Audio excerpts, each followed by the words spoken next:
Malipayong bag-ong tuig kaninyong tanan mga igsuon. Pasalamatan nato ang Ginoo nining maong dakong gasa pinaagi sa paghatag kaniya sa masipang pukpag.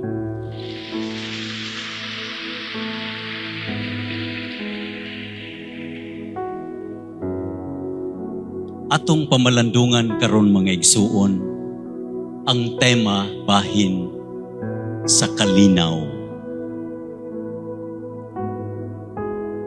Tanaw nato ang sulat sa atong mahal nga Santo Papa sa iyang mensahe, bahin niining adlaw sa kalinaw. Ug unya atong tan-awon usab ang gisulti kanato sa balaang kasulatan sa atong mga pagbasa karon, bahin sa kalinaw. Ang kalinaw, dili ang pagkawalay kagubot. Peace is not the absence of war. Peace begins as a gift before it becomes a task. Ang kalinaw nagsugod isip usa ka gasa sa dili pa siya mahimong usa ka responsibilidad o usa ka buluhaton.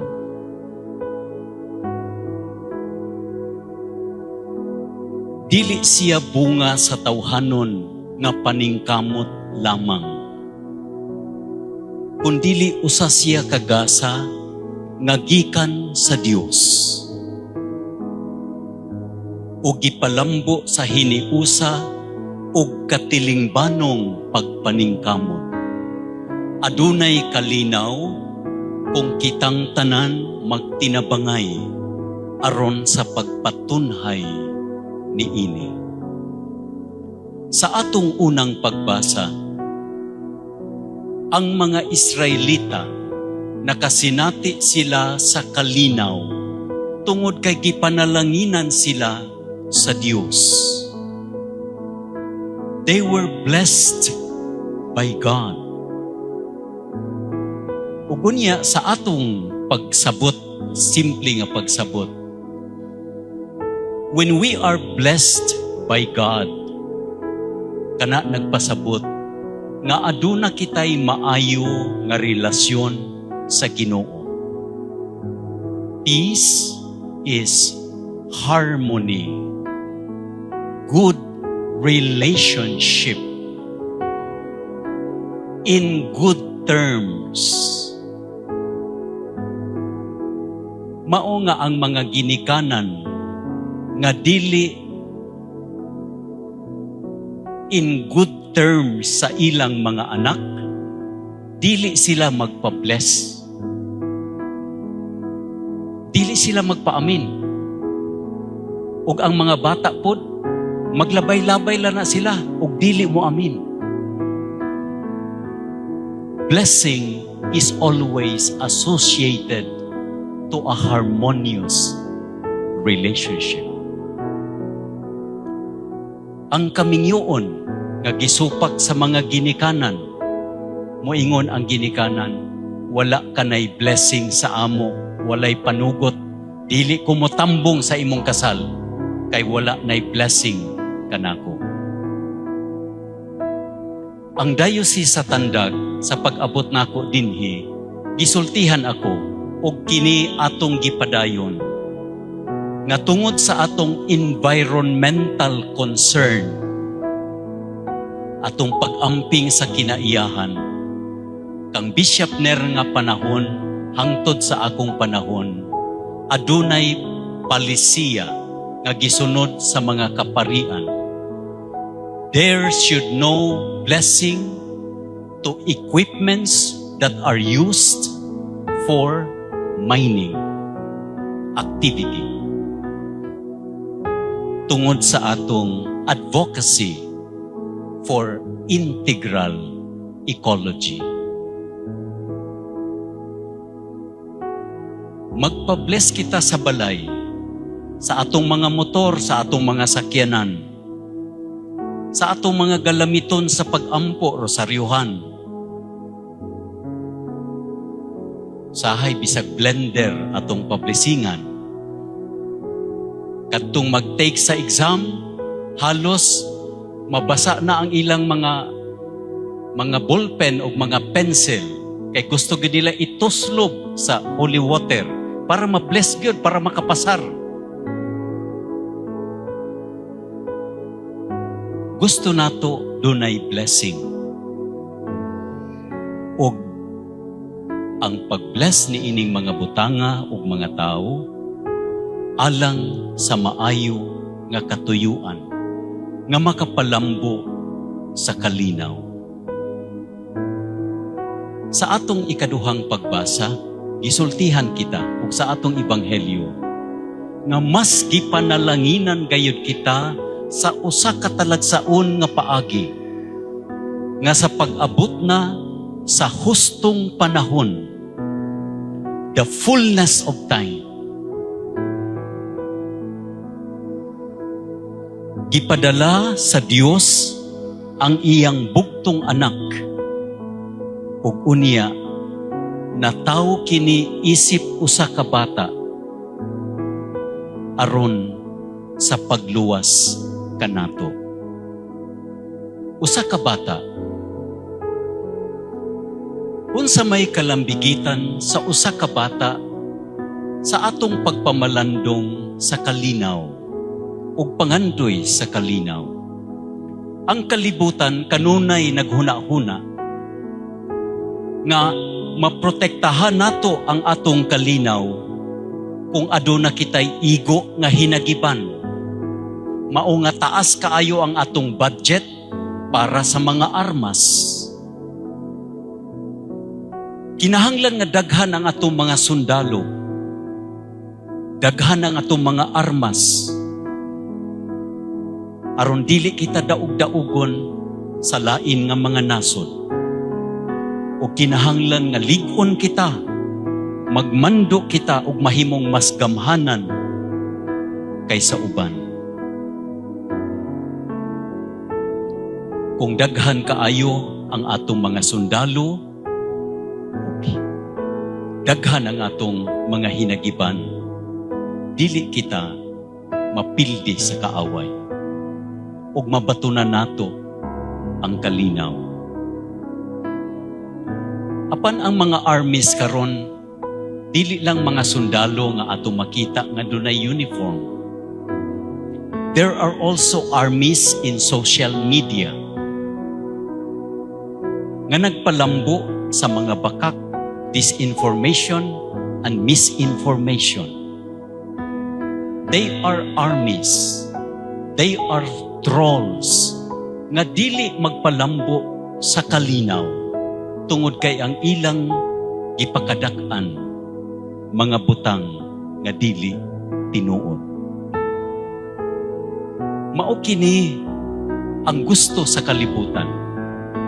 If you want peace, you have to be powerful.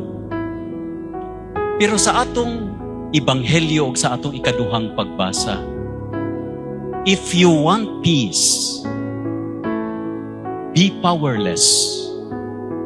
Be vulnerable.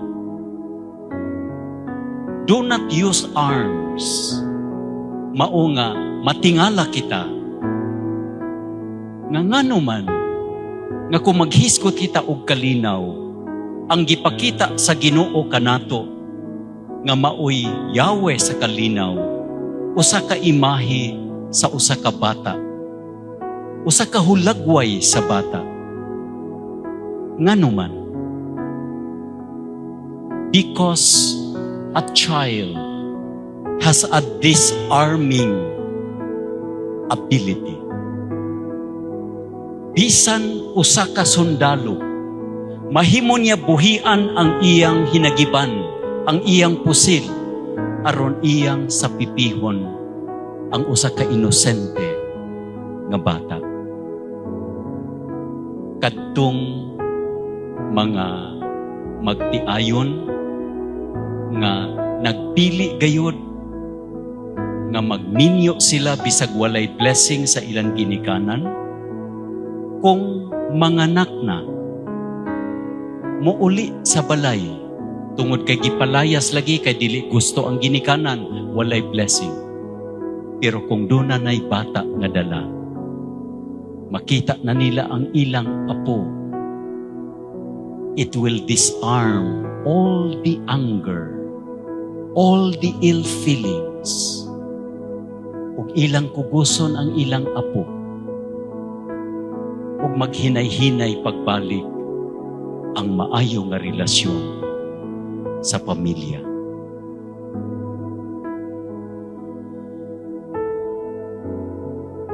Peace is not about domination. The image of a child who is vulnerable and powerless. Magtudlo ka nato nga ang kalinaw dili nato maangkon pinaagi sa gubat, pinaagi sa dangas, pinaagi sa gahom, pinaagi sa salapi. Tungod kay ang kalinaw, una sa tanan, usa ka gasa sa Ginoo. Unya mga igsuon, humanato awiton ang amahan namo. Dunay bahin diha nga ipakita nato ang timaan sa kalinaw. Si Pope Benedict XVI, aduna siya gisulat nga maanindot nga libro, The Spirit of the Liturgy. Nag-ingon siya nga paghatag nato sa pag-inambitay nato sa kalinaw, magagikan kini sa pari o obispo, sa presider nga nangulo sa atong kasaulugan, ug magtindog siya dinhi atubangan sa altar. Dinhi niya iproklamar, mga igsuon, atong ipakita ang timaan sa atong panag-igsuonay o sa kalinaw, timaan sa kalinaw. Magbarog siya dinhi. Ug matod ni Pope Benedict XVI, dili siya mulakaw gikan sa iyang nahimutangan, samtang ang mga tao magbinayluay sa timaan sa kalinaw. Dili siya muanha sa mga tao ug mangumusta, Happy New Year. Dili. Magpabilin siya dinhi. Ngano man, tungod kay ang pagbarog niya diha atubangan sa altar, pagpahinumdom sa mga tao, nga ang kalinaw nga atong gipanag-ambitan, dili gikan sa atong tagsa-tagsa kakaugalingon, kundili gikan sa altar, gikan sa Ginoo, ug kini mudagayday ngadto sa mga tao. Sa katapusan, adunay lahi kaayo nga pagpadayag ni ini pinaagi sa pulong sa timaan sa kalinaw kanato nga mga Cebuano. Gitan-aw nako ang lain-lain nga mga lingwahe, lahi kaayo sa ato nga mga Cebuano, mga Bisaya. Tungod kay sa in-Ingles nagaingon, let us offer each other the sign of peace. Hubad kini sa Latin. Ang Latin nga pinulungan nag-ingon, offerte bovis pacem, peace. Magpakitaay kita og kalinaw sa usag-usa. Sa Italian, is cambiatevi di segno un segno di pace. Pace, peace. Peace gihapon ang gigamit. Sa Latin, pacem. Sa Ingles, peace. Sa Espanyol, dense fraternalmente la paz. La paz, meaning peace. Sa Tagalog, magbigayan tayo ng kapayapaan sa isa't isa. Kapayapaan, peace. Pero sa Bisaya, lahi. Dunay nakalahi sa Bisaya. Unsa man ang giingon sa atong pinulungan, pag-abot na niining panahona. Mga igsuon, ipakita nato ang timaan sa atong panag-igsuunay. Wala mag-ingon, ipakita nato ang timaan sa kalinaw. Kanato mga Bisaya, very special. And we need to appreciate it. Tungod kay duna siya lawom nga kahulugan. Instead of talking about peace, mentioning about the word peace, sa ato mga Bisaya, ipakita nato ang timaan sa atong panag-igsuunay. Tungod kay alang kanato nga mga Bisaya, mga Cebuano speaking, aduna lamang kalinaw kung kita nag-ila nga kitang tanan mga igsuon. For us, there is peace. Dili tungod kay daghan kitag armas. There is peace and there will be no bloodshed in the province of Surigao del Sur and in Mindanao. Kung ang akong gitanaw og nakita nga usa ka tawo, akong maisip nga akong igsuon.